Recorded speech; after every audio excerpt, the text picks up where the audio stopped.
Hello friends, welcome to my YouTube channel school of knowledge. आज मैं आपके लिए भूगोल विषय की पाठ योजना लेकर आई हूँ, जिसका प्रकरण है पृथ्वी की गतियाँ। आइए देखते हैं किसके लिए पाठ योजना कैसे तैयार करेंगे। तो इसमें हम सबसे ऊपर लिखते हैं पाठ योजना संख्या, उसके बाद देते हैं छात्राध्यापक या फिर छात्राध्यापिका का नाम, उसके बाद हम लिखते हैं विद्यालय का नाम। विद्यालय का नाम वो लिखते हैं जहाँ पे आप शिक्षण कार्य कर रहे हैं। उसके बाद हम इस तरह से एक टेबल बनाते हैं जिसके अंतर्गत इन 6 बिंदुओं को लिखा जाता है, जिसमें जो पहला बिंदु होता है दिनांक होता है। दिनांक का दिनांक वो होगा जिस दिन आप शिक्षण कार्य करेंगे। दूसरा बिंदु कक्षा, तो ये कक्षा 6 के लिए बना है। विषय जो है सामाजिक विज्ञान है। उप विषय है ये भूगोल है। चक्र छठा है और अवधि जो है 40 मिनट की है। किसी किसी विद्यालय में 35 मिनट की भी क्लास होती है, तो आप अपने विद्यालय के फॉर्मेट के अनुसार लिख लीजिएगा। उसके बाद लिखते हैं प्रकरण। तो प्रकरण है हमारा आज का पृथ्वी की गतियां। प्रकरण के बाद नंबर आता है सामान्य उद्देश्य का। तो सामान्य उद्देश्य जो है वो क्या होता है? सामान्य उद्देश्य, सामान्य उद्देश्य जो होता है वो आपके भूगोल विषय से संबंधित होगा। और जो भी उद्देश्य लिखेंगे वो भूगोल विषय को ध्यान में रख के लिखेंगे कि आपको भूगोल विषय पढ़ाएंगे अगर आप स्टूडेंट्स को, तो उनको किस तरह का फायदा होगा, उनको क्या नॉलेज होगी, किस तरह का ज्ञान होगा। तो उसमें हम 6 पॉइंट, 4 से 6 पॉइंट लिखते हैं। तुम्हारा पहला पॉइंट है छात्रों में भूगोल विषय के प्रति रुचि उत्पन्न करना। दूसरा है छात्रों को भूगोल से संबंधित तथ्यों की जानकारी देना। तीसरा, छात्रों को भौगोलिक परिस्थितियों के अनुसार जीवन जीने का ज्ञान प्रदान करना। चौथा है छात्रों का सामाजिक एवं मानसिक विकास करना। पांचवा है छात्रों को प्राकृतिक सौंदर्य का ज्ञान प्रदान करना। और छठा है छात्रों को सामाजिक विज्ञान की उपयोगिता को बताना। तो इस तरह से आप 4 से 6 पॉइंट्स लिखेंगे जो कि सामान्य उद्देश्य से संबंधित होगा। उसके बाद नंबर आता है विशिष्ट उद्देश्य का। तो जो विशिष्ट उद्देश्य होता है वो आपके प्रकरण से संबंधित होता है और आप प्रकरण को इसमें ध्यान में रखते हैं। और 3 तरह के विशिष्ट उद्देश्य दिए जाते हैं, जिसमें पहला उद्देश्य होता है ज्ञानात्मक। जैसा कि नाम से स्पष्ट है, ज्ञानात्मक मतलब किसी चीज के बारे में ज्ञान देना, जानकारी देना। तो इसमें आप लिखेंगे कि छात्र पृथ्वी की गति के बारे में ज्ञान प्राप्त कर सकेंगे। और दूसरा पॉइंट देंगे कि छात्र पृथ्वी की दैनिक गति तथा वार्षिक गति के बारे में जान सकेंगे। उसके बाद जो दूसरा उद्देश्य होता है वो है बोधात्मक उद्देश्य। बोधात्मक उद्देश्य, ज्ञान जब प्राप्त कर लिया स्टूडेंट्स ने तो अब वो क्या प्राप्त करेंगे, उस चीज को समझने की कोशिश करेंगे। ठीक है, तो इसके अंतर्गत आप लिखते हैं कि छात्र पृथ्वी द्वारा की जाने वाली परिभ्रमण तथा परिक्रमण गति के अंतर को समझ सकेंगे। मतलब वो समझने की कोशिश करेंगे कि क्या चीजें हम पढ़ रहे हैं। ठीक है, उसका जो दूसरा पॉइंट है छात्र दिन व रात में होने के कारण को समझ सकेंगे। और नेक्स्ट पॉइंट है कि छात्र ऋतु परिवर्तन को समझ सकेंगे, किस तरह से ऋतु परिवर्तन हो रहा है। उसके बाद तीसरा क्रियात्मक उद्देश्य जो है वो है क्रियात्मक उद्देश्य। जैसा कि नाम से स्पष्ट है, क्रियात्मक मतलब बच्चे खुद एक्टिविटी करेंगे, खुद हाथ पैर चलाएंगे, खुद दिमाग चलाएंगे कि हमने जो पढ़ा वो कैसा था, किस तरह से पढ़ा, क्या क्या पढ़ा। तो यानी उसके अंतर्गत हम लिखेंगे कि छात्र पृथ्वी की गतियां जैसे कि घूर्णन या दैनिक गति जिसे कहते हैं, और दूसरा है परिक्रमण या वार्षिक गति से संबंधित ज्ञान को अन्य लोगों को बता सकेंगे। मतलब वो खुद कार्य करेंगे इस चीज को करने का।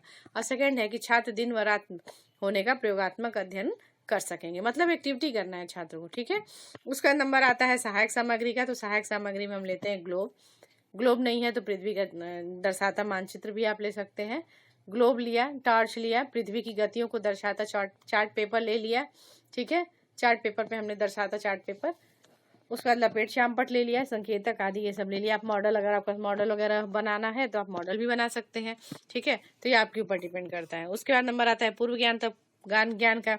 तो पूर्व ज्ञान में हम लिखते हैं कि छात्र दिन व रात तथा मौसम संबंधी होने वाले परिवर्तनों की सामान्य जानकारी रखते हैं।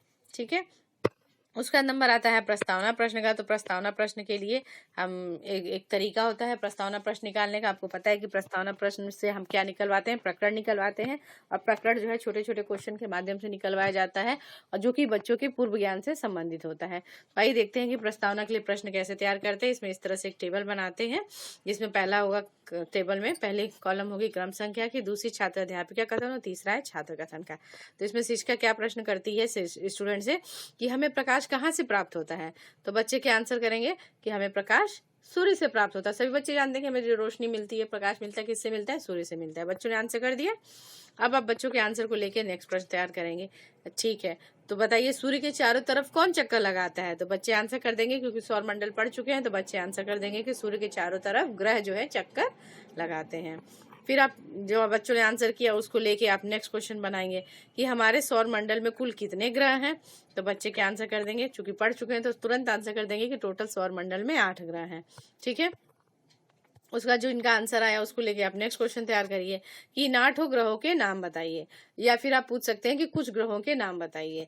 ठीक है, तो 8 ग्रहों के नाम अगर उन्हें याद होगा तो बता देंगे, नहीं तो कुछ ग्रहों के नाम जिससे आपका काम चल जाए वो कर लीजिए। तो इसमें बच्चे बता देंगे कि बुध, शुक्र, पृथ्वी, मंगल, बृहस्पति, शनि, अरुण व वरुण, ये सब जो है ग्रह हैं। ठीक है, अब आपको किससे लेना देना है? पृथ्वी से लेना देना है। तो पृथ्वी को लेकर नेक्स्ट क्वेश्चन तैयार कर लीजिए कि अच्छा तो ठीक है, तो पृथ्वी ग्रह की गतियों के बारे में आप क्या जानते हैं ये बताइए। अब यहाँ क्या था, वन वर्ड आंसर नहीं है, गतियों के बारे में क्या जानते हैं, मतलब गति एक बड़ा क्वेश्चन हो गया जिसमें आपको आंसर एक वर्ड का नहीं है, कई लाइन में आंसर देना पड़ेगा। तो क्या हो जाएगा, बच्चों के लिए समस्यात्मक हो जाएगा, बच्चे कुछ समय बाद मौन हो जाएंगे। जब बच्चे मौन हो जाएंगे तो समझिए कि आपका प्रकरण निकल गया। फिर आप कहेंगे, क्या करेंगे, आप उद्देश्य कथन करेंगे कि उद्देश्य कथन में आप क्या लिखेंगे, छात्रों आज हम लोग पृथ्वी की गतियों के बारे में विस्तृत अध्ययन करेंगे। ठीक है, उसका नंबर आता है पाठ प्रस्तुतिकरण का। तो पाठ प्रस्तुतिकरण के लिए इस तरह से टेबल बनाया जाता है जिसमें 5 कॉलम होगा। तो पहला कॉलम क्रम संख्या का, दूसरा शिक्षण बिंदु, तीसरा है छात्र अध्यापिका क्रिया, चौथा छात्र की, और पांचवा है श्यामपट्ट कार्य का। ठीक है, तो पहला शिक्षण बिंदु है पृथ्वी की गतियां।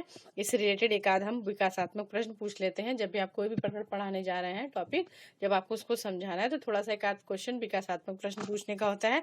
तो इसमें हम पहला क्वेश्चन पूछ लेंगे बच्चों से कि बच्चों हम सब किस ग्रह पर रहते हैं? बच्चे आंसर कर देंगे पृथ्वी ग्रह पर रहते हैं।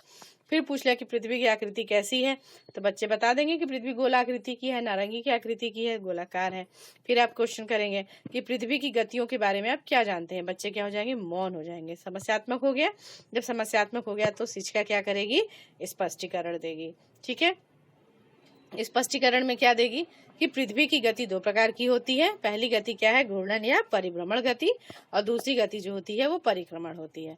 तो अब डिफाइन करेंगे घूर्णन या परिभ्रमण गति क्या है। तो इसके अंतर्गत हम लिखते हैं पृथ्वी का अपनी अक्ष या दूरी पर घूमना, ब्रैकेट में लिख दिया घूर्णन, पृथ्वी का परिभ्रमण कहलाता है। पृथ्वी का अक्ष एक काल्पनिक रेखा है जो दोनों ध्रुवों से होकर जाती है। पृथ्वी इसी अक्ष के परितः घूर्णन करती है। पृथ्वी का अक्ष उसकी कक्षा तल पर बने लंब से 23.5 डिग्री पर झुका हुआ है। इस झुकाव को पृथ्वी की अक्ष का झुकाव कहते हैं। ठीक है, और क्या बताया कि पृथ्वी जो है पश्चिम से पूर्व दिशा की ओर घूमते हुए 24 घंटे में एक घूर्णन पूरा कर लेती है। मतलब एक चक्कर लगाने में पृथ्वी जो अपनी धुरी पे घूम रही है, गोल गोल घूम रही है धुरी पे, तो उसको पूरा करने में कितने टाइम लगता है, 24 घंटे का टाइम लगता है। और इसी समय अवधि को, यानी कि जो 24 घंटे का टाइम लग रहा है, उसे हम क्या बोलते हैं, एक पृथ्वी दिवस भी कहते हैं। ठीक है, तो इधर साथ ही साथ श्यामपट्ट पे भी लिख दिया, शॉर्टकट में दिखा दिया कि पृथ्वी में 2 प्रकार की गति होती है, घूर्णन और परिक्रमण। और फिर लिख दिया कि पृथ्वी का अपने अक्ष के प्रति घूर्णन करने को पृथ्वी की दैनिक गति भी कहते हैं। फिर दिखा दिया कि पृथ्वी पर जो दिन व रात होते हैं वह घूर्णन गति के कारण ही होते हैं। ठीक है, उसके बाद दूसरा है परिक्रमण, जिसको कि रिवोल्यूशन भी बोलते हैं। तो इसके अंतर्गत क्या हो गया कि पृथ्वी अपनी दूरी पर घूमने के साथ साथ दीर्घ वृत्ताकार कक्षा में सूर्य के चारों ओर परिक्रमा भी करती है। यह पृथ्वी की परिक्रमण गति कहलाती है। और एक परिक्रमण करने में, मतलब सूर्य का चक्कर लगाने में पृथ्वी को कितना समय लग जाता है, 365 से 1/4 दिन का समय लग जाता है। ठीक है, तो इसे हम वार्षिक गति भी कहते हैं। तो इधर श्यामपट्ट पे भी लिख के दिखा दिया कि पृथ्वी की परिक्रमण गति को वार्षिक गति भी कहते हैं। और क्या क्या बता दिया कि ऋतु परिवर्तन तथा दिन व रात का छोटा बड़ा होना परिक्रमण के कारण ही होता है। ठीक है, उसका इससे रिलेटेड बोधात्मक प्रश्न पूछ लिया, पृथ्वी की गति कितने प्रकार की होती है? तो बच्चे आंसर कर देंगे 2 प्रकार की, घूर्णन और परिक्रमण। फिर पूछ लिया कि पृथ्वी सूर्य की परिक्रमा कितने दिनों में करती है? तो बच्चे आंसर कर देंगे कि 365 से 1/4 दिन में, या 365 दिन 4 घंटे में करती है। ठीक है, तो ये हो गया आपका पृथ्वी के गति के बारे में। अब दूसरा है पृथ्वी की गतियों के होने वाले कारण। जैसे पृथ्वी अगर गति कर रही है, ठीक है, गति कर रही है, तो उसकी वजह से क्या क्या महत्वपूर्ण परिवर्तन होते हैं उसके बारे में हमें लिखना है। ठीक है, तो पहला है पृथ्वी की दैनिक गति में कितना समय लगता है। विकासात्मक प्रश्न पूछ लिया तो बच्चे के आंसर कर देंगे 24 घंटे लगता है। फिर पूछ लिया कि पृथ्वी द्वारा सूर्य के चारों ओर चक्कर लगाने को क्या कहते हैं? तो इसे क्या कहते हैं, परिक्रमण या वार्षिक गति कहते हैं। बच्चे आंसर कर देंगे। फिर तीसरा प्रश्न पूछ लिया कि रात दिन पृथ्वी की किस गति के कारण होते हैं? तो बच्चे आंसर कर देंगे कि दैनिक गति या घूर्णन गति के कारण होते हैं। फिर क्वेश्चन पूछ लिया कि पृथ्वी की गतियों के कारण होने वाले प्रमुख परिवर्तन कौन कौन से हैं? तो अब बच्चे क्या हो जाएगा, यहाँ मौन हो जाएंगे, उनके लिए समस्यात्मक हो गया। तो आप जो है उनको 1 बाय 1 बताएंगे कि क्या, ठीक है, कैसे होता है। तो स्पष्टीकरण देंगे कि पृथ्वी की गति के कारण होने वाले प्रमुख परिवर्तन में तो पहला परिवर्तन कौन सा हो गया आपका, घूर्णन या दैनिक गति के कारण, क्योंकि पहले क्या है घूर्णन या गति दैनिक गति, इसमें क्या हो रहा है पृथ्वी जो है खुद घूम रही है, अपनी धुरी पे घूम रही है, ठीक है। और साथ ही साथ आपको पता है कि ये क्या धुरी पे घूमने के साथ ही साथ जो है पृथ्वी जो है अपने लंब से 23.5 डिग्री का कोण बना रखी है। तो इसकी वजह से क्या हो रहा है दिन रात का होना हो रहा है। और साथ ही साथ दूसरा है कि सूर्य चंद्रमा आदि आकाशीय पिंड पूर्व दिशा से पश्चिम दिशा की ओर गति करते हुए प्रतीत होते हैं, यानी कि उसमें घूर्णन हो रहा है, ठीक है। तो ये दोनों घूर्णन गति के कारण हुआ ये पॉइंट। इसको आप समझ, अगर बच्चों को समझाना तो आप कैसे समझाएंगे, देखिए हमने यहाँ नीचे चार्ट भी बना रखा है। आप भी इस तरह से बच्चों को लेके जाएंगे, आप दिखाएंगे कि पृथ्वी है, ठीक है, पृथ्वी आपकी गोलाकार पृथ्वी है, ठीक है, गोलाकार पृथ्वी है। तो अब देखिए इसका एक सतह है, तो ये जो अगर उसके केंद्र से होके जाएगी तो इसको हम क्या बोलेंगे, कक्षीय, पृथ्वी का कक्षीय समतल है, ठीक है। और क्या कह रहा है कि ये पृथ्वी क्या है, ऐसे गोल से नहीं है। अगर इसका नॉर्थ पोल और साउथ पोल की हम बात करें तो आप इसका देखिए कि इसका जो उत्तरी ध्रुव है, ये उत्तरी ध्रुव आपको दिख रहा होगा, जो उत्तरी ध्रुव है ये उत्तरी ध्रुव है। तो उत्तरी ध्रुव कहाँ होना चाहिए, इस डायरेक्शन में, यहाँ पे होना चाहिए, इस जगह पे कहीं, ठीक है। लेकिन वो क्या है नीचे की ओर है, और ऊपर अगर यहाँ उत्तरी ध्रुव है तो नीचे की ओर यहाँ पे क्या होगा, दक्षिणी ध्रुव होगा, ठीक है। तो क्या हो रहा है, सीधा नहीं है ना, थोड़ा सा टिल्ट किए हुए, कितने डिग्री का एंगल बनाई हुई है पृथ्वी से, टिल्ट कितना टिल्ट है, तो 23.5 डिग्री का एंगल बना के वो घूम रही है, यानी कि पृथ्वी थोड़ा सा तिरछा है और अपने ही इस पे ही पश्चिम से पूरब दिशा में घूम रही है, ठीक है। घूमने के कारण क्या हो रहा है, दिन और रात की घटना हो रही है। कैसे दिन रात की घटना हो रही है, ये देखिए, ये देखिए सूर्य है, अब पृथ्वी क्या है, अपना तो घूर्णन कर ही रही है। तो जैसे ये पृथ्वी अगर घूम रही है, सपोज ये पृथ्वी घूम रही है, तो जिस हिस्से पे सूर्य की रोशनी पड़ रही है तो वहां पे क्या हो गया, रोशनी पड़े यानी कि दिन हो गया। और ये वाला हिस्सा जिधर रोशनी नहीं पड़ रही है तो वहां पे क्या हो गया, रात हो गया।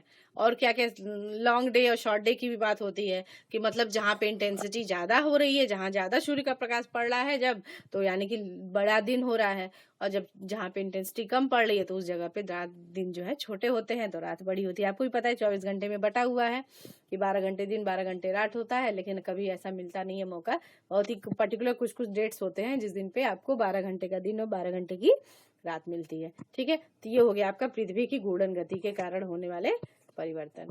उसके बाद जो है उसके बाद जो दूसरा प्रमुख परिवर्तन है परिक्रमण या वार्षिक गति के कारण होने वाले परिवर्तन, ठीक है।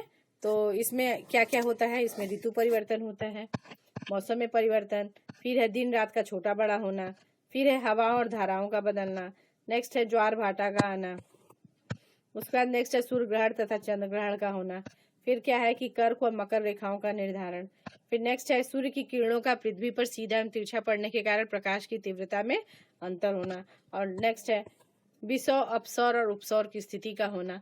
और उसके बाद नेक्स्ट पॉइंट है ध्रुवों पर 6 महीने का दिन तथा 6 महीने का रात होना। तो ठीक है, तो ये जो पॉइंट्स थे आपका वो किसकी वजह से थे, ये थे आपका परिक्रमण या वार्षिक गति के कारण। परिक्रमण क्या था, जब पृथ्वी सूर्य के चारों ओर चक्कर लगा रही है तो इस गति को क्या कह रहे हैं, परिक्रमण गति या वार्षिक गति कह रहे हैं। तो इसके कारण ये 10 तरह की घटनाएं जो मेन घटनाएं हैं वो घटित होती हैं। इधर आप श्यामपट्ट सारांश पे भी लिख दीजिए, इधर हम श्यामपट्ट सारांश पे लिख के दिखा देंगे पृथ्वी की गति के कारण होने वाले परिवर्तन में। तो जो 10 पॉइंट लिखे उसमें से आपको जो भी 3 4 5 आपको जो मेन पॉइंट लग रहा है आप उसको वहां लिख सकते हैं, ठीक है। तो उसको आप लिख दीजिए। उसके बाद जो है और उसके बाद हम क्या किया, ये लिख दिया हमने। उसके बाद हमारा नंबर आता है बोधात्मक प्रश्न का। तो बोधात्मक प्रश्न में 2 प्रश्न पूछ लीजिए कि पृथ्वी की घूर्णन गति के कारण कौन कौन सी घटना होती है। तो बच्चे क्या आंसर कर देंगे कि दिन व रात होता है पृथ्वी की घूर्णन गति के कारण। फिर दूसरा प्रश्न पूछ लिया कि पृथ्वी की परिक्रमण गति के कारण होने वाले किन्हीं 2 परिवर्तनों को बताइए। मतलब सिर्फ 2 परिवर्तन के बारे में पूछा है, तो आप 2 परिवर्तन बता दीजिए कि ऋतु में परिवर्तन और दूसरा है दिन रात का छोटा बड़ा होना। 10 पॉइंट लिखा हुआ है, आप कोई भी 2 परिवर्तन बता सकते हैं। तो इस तरह से जो है आपका ये चैप्टर पृथ्वी की गतियां खत्म होती है, ठीक है। उसके बाद नेक्स्ट आता है नंबर पुनरावृत्ति प्रश्न का। तो पुनरावृत्ति प्रश्न में आपने जो क्वेश्चन पढ़ाए हैं, बच्चों को आंसर कराए हैं, जो आपका शिक्षण बिंदु है उसी से लेके आप 4-5 क्वेश्चन बनाते हैं और इस तरह के क्वेश्चन बनाते हैं कि उसका आंसर आप तुरंत बच्चों को लेके दिखा सके, जो कि श्यामपट्ट कार्य के रूप में लिखा होता है। तो इसमें हमने पहला क्वेश्चन पूछ लिया कि पृथ्वी की घूर्णन गति से क्या तात्पर्य है। नेक्स्ट क्वेश्चन है पृथ्वी की परिक्रमण गति से आप क्या समझते हैं। फिर नेक्स्ट है दिन रात का छोटा बड़ा होना पृथ्वी की किस गति के कारण होता है। फिर नेक्स्ट है पृथ्वी अपने अक्ष तल पर बने लंब से कितने डिग्री पर झुकी हुई है। और उसके बाद लास्ट क्वेश्चन है कि एक पृथ्वी दिवस में कितना समय लगता है। तो अब क्या करेंगे, आप इसका श्यामपट्ट सारांश बना लीजिए उन्हीं प्रश्नों का जो पुनरावृत्ति प्रश्न में पूछे गए हैं। और ये वो प्रश्न है जो पूरा ही सिलेबस आपका कवर करते हैं, पूरे ही टॉपिक को कवर कर रहे हैं। ठीक है, तो इसके अंतर्गत श्यामपट्ट सारांश में घूर्णन गति पहला क्वेश्चन था। तो घूर्णन गति क्या है, पृथ्वी का अपनी अक्ष या धुरी पर घूमना घूर्णन या परिभ्रमण कहलाता है। घूर्णन गति को पृथ्वी की दैनिक गति भी कहते हैं। पृथ्वी को अपनी अक्ष पर एक चक्कर पूरा करने में 24 घंटे का समय लगता है। ठीक है, उसका दूसरा क्वेश्चन था परिक्रमण गति के बारे में। तो पृथ्वी द्वारा अपनी कक्षा में सूर्य के चारों ओर परिक्रमा करने को परिक्रमण कहते हैं। एक परिक्रमण करने में 365 से 1/4 दिन का समय लगता है। फिर नेक्स्ट क्वेश्चन पूछा था कि दिन रात का छोटा बड़ा होना पृथ्वी की किस गति के कारण होता है, तो वो परिक्रमण गति के कारण होता है। फिर था कि पृथ्वी अपने अक्ष तल पर कितने डिग्री का कोण बनाती है, तो आंसर कर दिया कि 23.5 डिग्री का कोण बनाती है। फिर नेक्स्ट क्वेश्चन था कि एक पृथ्वी दिवस में 365 दिन तथा 6 घंटे का समय लगता है। ठीक है, तो ये हो गया आंसर आपका। उसके बाद जो है दैनिक दिवस और पृथ्वी दिवस था। ठीक है, उसके बाद नंबर आता है गृह कार्य का। तो गृह कार्य में आप बच्चों को जो है आप इस तरह से होमवर्क दे सकते हैं कि पृथ्वी की दो मुख्य गतियां कौन कौन सी हैं तथा पृथ्वी की गति के कारण होने वाले मुख्य परिवर्तनों को याद करके आना है। ठीक है, तो ये आपने होमवर्क दे दिया। अब ये आप डायग्राम देख लीजिए, ये आप अपने ये इंटरनेट से आप डाउनलोड कर सकते हैं इसको, कि पृथ्वी की कच्ची समतल पर किस तरह से पृथ्वी झुकी हुई है। इसको आप बच्चों को दिखा सकते हैं, डायग्राम बना के क्लास में ले जाएंगे। ठीक है, एक तो ये बना लीजिए। उसके बाद एक ये बना लीजिए कि पृथ्वी जब रोटेशन कर रही है, घूर्णन कर रही है, तो दिन और रात किस तरह से घटना घटित हो रही है। तो इसको भी आप इंटरनेट से डाउनलोड कर सकते हैं और इसको बना के ले जा सकते हैं, बच्चों को चार्ट के ऊपर बना के ले जाके दिखा सकते हैं। उसके बाद एक है ऋतु परिवर्तन का, कि किस तरह से ऋतु परिवर्तन हो रहा है। जैसे आपको पता होगा कि कभी सर्दी का मौसम होता है, कभी गर्मी का मौसम होता है।